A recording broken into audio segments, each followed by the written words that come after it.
बच्चों, आज के टॉपिक में हम पढ़ेंगे indirect methods of exchange control. Exchange control के डायरेक्ट मेथड्स हमने पढ़ लिए थे। डायरेक्ट मेथड में क्या था, country foreign exchange and exchange rate को डायरेक्टली कंट्रोल करती थी। तो इनडायरेक्ट मेथड क्या होती हैं? Indirect methods refers to those steps which are taken with the view to regulating international movement of goods, services and capital through various devices like tariff and non tariff restrictions, export subsidies, increase in interest rates. तो indirect methods क्या हैं? वो steps हैं जिसके through country क्या करती हैं, goods, services and capital की इंटरनेशनल मूवमेंट को कंट्रोल करती हैं, रेगुलेट करती हैं through various devices like tariff and non tariff restrictions लगाकर, एक्सपोर्ट सब्सिडीज प्रोवाइड करके, इंटरेस्ट रेट को इंक्रीज करके। तो these methods are adopted not to control the rate of exchange but to influence the exchange rate in order to make it move in desired direction। ये जो method adopt किए जाते हैं countries के द्वारा, ये एक्सचेंज रेट को control नहीं करते। इनका पर्पस होता है एक्सचेंज रेट को इन्फ्लुएंस करना, एक्सचेंज रेट को अफेक्ट करना, ताकि जो एक्सचेंज रेट हैं वो पॉजिटिव डायरेक्शन में मूव करें। Through these measures demand for foreign currency and supply of home currency in foreign exchange market reduced. ये क्या कहते हैं? इन मेथड्स के थ्रू जो है फॉरेन करेंसी की जो डिमांड है और जो सप्लाई है होम करेंसी को, उसको रिड्यूस किया जाता है। इसके बाद है तो 3 जो इनडायरेक्ट मेथड्स हैं जो कंट्रीज के द्वारा यूज किए जाते हैं एक्सचेंज को कंट्रोल करने के लिए। फर्स्ट है tariff and non tariff restrictions, second है एक्सपोर्ट सब्सिडीज, थर्ड है इंक्रीज इन इंटरेस्ट रेट।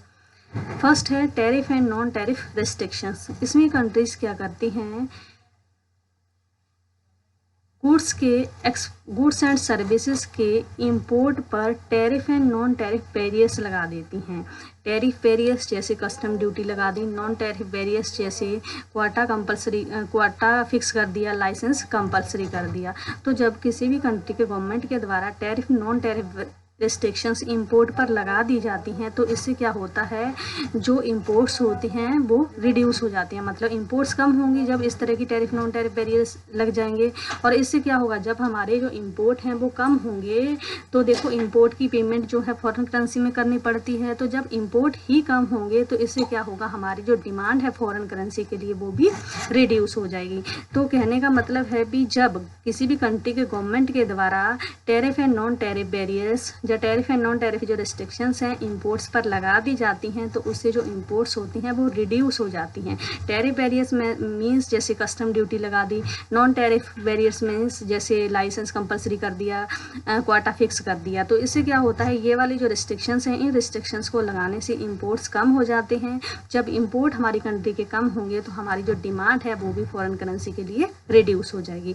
तो इससे क्या होगा, जब हमारे इंपोर्ट कम हो रहे हैं तो हमारा जो बैलेंस ऑफ पेमेंट है उसमें भी इम्प्रूवमेंट होगी, बैलेंस ऑफ पेमेंट भी फेवरेबल की डायरेक्शन में मूव करेगा। तो इस तरह से ये क्या कहता है, quantitative restrictions on import result in appreciation of home currency. तो इससे क्या होगा, जब हमारे इंपोर्ट कम होंगे, बैलेंस ऑफ पेमेंट जो है पॉजिटिव डायरेक्शन में मूव करेगा, तो हमारी जो होम करेंसी की जो वैल्यू है वो एप्रिसिएट होगी फॉरेन करेंसी के मुकाबले। तो इससे क्या होता है, हमारी करेंसी की जो एक्सटर्नल वैल्यू है वो इंक्रीज होगी, वो एप्रिसिएट होगी। तो इससे क्या होगा, जो एक्सचेंज रेट है वो भी पॉजिटिव डायरेक्शन में मूव करेगा। तो इस तरह से क्या करती हैं government, tariff and non tariff restrictions लगाकर क्या करती हैं, एक्सचेंज रेट को इन्फ्लुएंस करती हैं ताकि जो एक्सचेंज रेट है वो पॉजिटिव डायरेक्शन में मूव करे। सेकेंड जो इनडायरेक्ट मेथड है वो है एक्सपोर्ट सब्सिडीज। एक्सपोर्ट सब्सिडीज में क्या होती हैं, गवर्नमेंट क्या करती हैं, एक्सपोर्टर्स जो होते हैं कंट्री के, तो उनको सब्सिडीज प्रोवाइड करती हैं ताकि जो एक्सपोर्टर्स हैं वो ज़्यादा से ज़्यादा एक्सपोर्ट करें।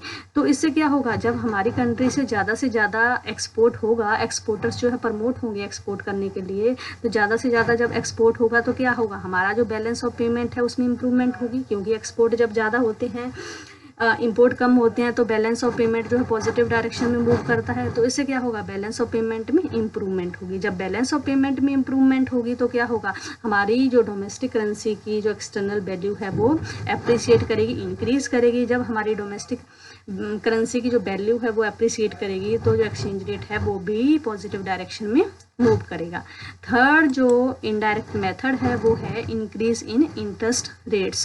कई बार कंट्रीज क्या करती हैं, जो इंटरेस्ट रेट्स होती हैं वो मतलब इंक्रीज कर देती हैं। तो देखो, जब भी हमारी कंट्री के अंदर इंटरेस्ट रेट इंक्रीज होते हैं तो फॉरेन कंट्रीज के जो भी इंडिविजुअल्स हैं, अगर उन फॉरेन कंट्रीज के मुकाबले हमारी कंट्री में अगर अच्छी इंटरेस्ट रेट है तो वो क्या चाहेंगे, यहाँ पर हमें अच्छा इंटरेस्ट मिलता है, हम वहीं पर इन्वेस्टमेंट करते हैं। तो अगर हमारी कंट्री के जो इंटरेस्ट रेट्स हैं वो बढ़ा दिए जाते हैं तो फॉरेन कंट्रीज़ के जो सिटीजन्स हैं वो क्या करेंगे, हमारी कंट्री में ज़्यादा इन्वेस्टमेंट करेंगे, क्योंकि हमारी कंट्री में अगर वो इन्वेस्टमेंट करते हैं तो उन्हें अच्छी जो रिटर्न्स है वो मिलेंगी, क्योंकि अच्छे इंटरेस्ट रेट्स हैं।